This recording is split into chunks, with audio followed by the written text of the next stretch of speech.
کلید تمرین 25. 1. سفرعلی صورت عبوس و ناآرام راننده قطار را فراموش خواهد کرد. 2. صبح یکی از روزهای گرم پاییز بود. خورشید تازه طلوع کرده بود. 3. کار شبانه کارگران شروع شده بود. 4. منزل سفرعلی دور از راه آهن بود و او هر روز از پهلوی راه آهن عبور می کرد.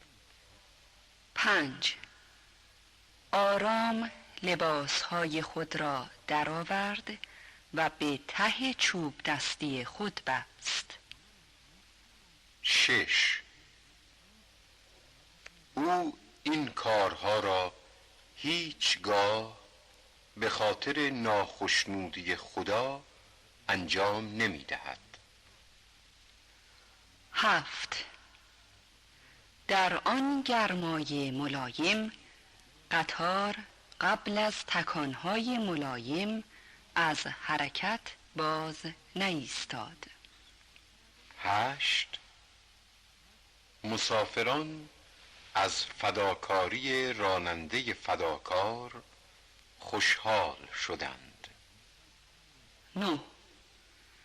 قطار مسافربری به خارج ایستگاه که مثل شب تاریک بود رسید. 10. عبور از این بیابان دور افتاده در روز روشن بی خطر است.